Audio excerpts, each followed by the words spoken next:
O que tá acontecendo? Uma construção do lado do meu quarto. Eu vou dar zoom pra vocês verem.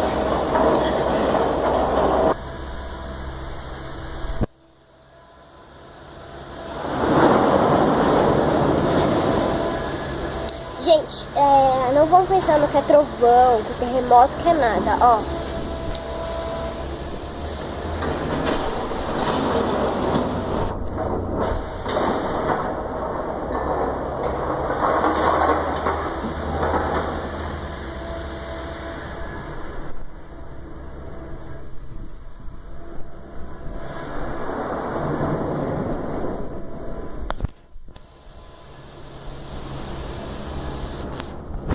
Bom, gente, foi isso. Tchau.